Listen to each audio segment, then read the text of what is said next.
Hi, and welcome back. Enric and I would like to thank all of our viewers who sent in all of your interesting questions.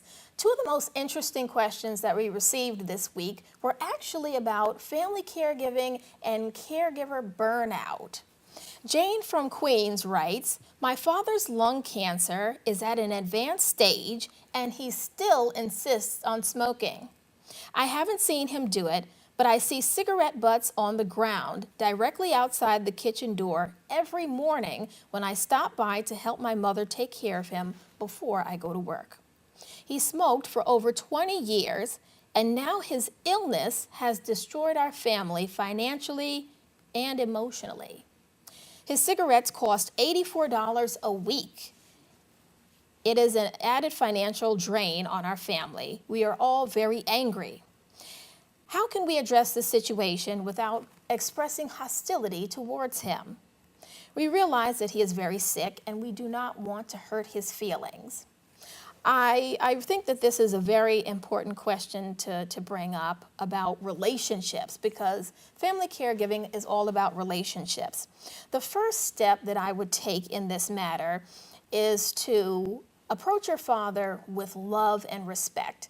Your father is a person who is used to being independent, thinking for himself, and pretty much just doing whatever he wants. And so to be reprimanded and advised by a child will be very difficult for him. So although his smoking habit is a drain on his health and the family, you have to realize, why is your father smoking? It's probably because he has anxiety and depression related to his illness. In times of great illness, a lot of people turn to vices and comfort habits such as smoking, shopping, eating, and things like that. So I would recommend having a loving conversation involving your whole family to tell your father, what impact the smoking is having, not only on his health, but on the family's finances as well. And consider getting him some smoking products like nicotine patches or gum or something like that. And also, most importantly, I would advise you to enroll your father in a patient support group. Your father really needs to be around other people who are going through the same issues as he is. And so I would recommend doing some research and getting him into a patient support group. But thank you, Jane, so much for writing in. And just know that we here at Caregiving and You, we are praying for you. David from Bronx, New York writes, "I'm a 28-year-old high school math teacher. My wife and I have a 1-year-old toddler and 3-year-old who is severely autistic. Although my wife is a great mother and awesome wife, I feel trapped, angry, and nervous all the time now. I have begun seeing someone at my job and want out of my marriage because of the physical, mental, and financial strain I feel every minute I'm at home.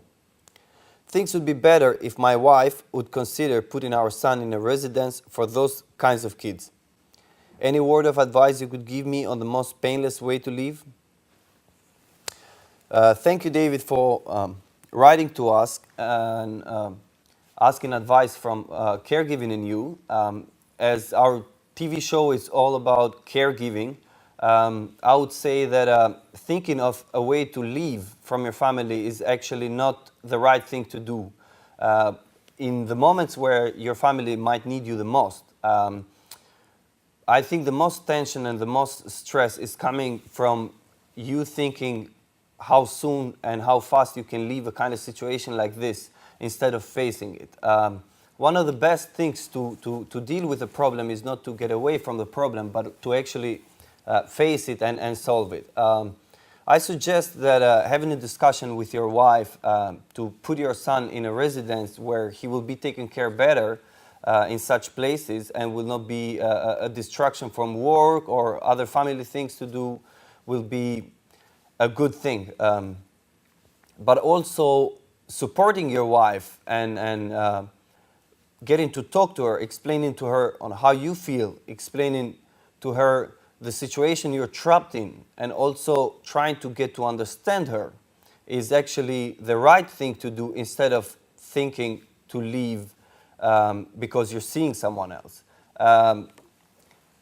Marriage, it's a commitment for good and for bad, for the better or the worse. And when the worst hits, that's where it's proven the relationship. And I believe that this is your chance to actually prove that you can stand up and protect your family in any way.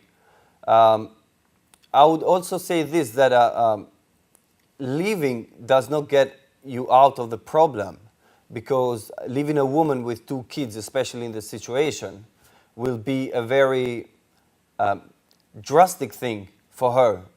It will create a lot of problems for her, a lot of depression, a lot of bad feelings and hurt, and giving somebody that you love so much hurt is not the right thing to do.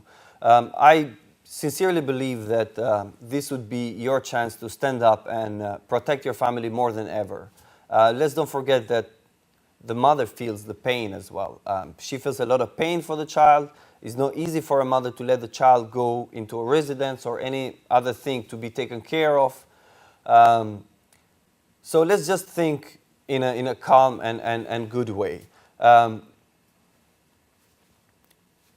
The living is not the solution. I believe that you should sit down with your wife, talk things through, and stick with your family to the end.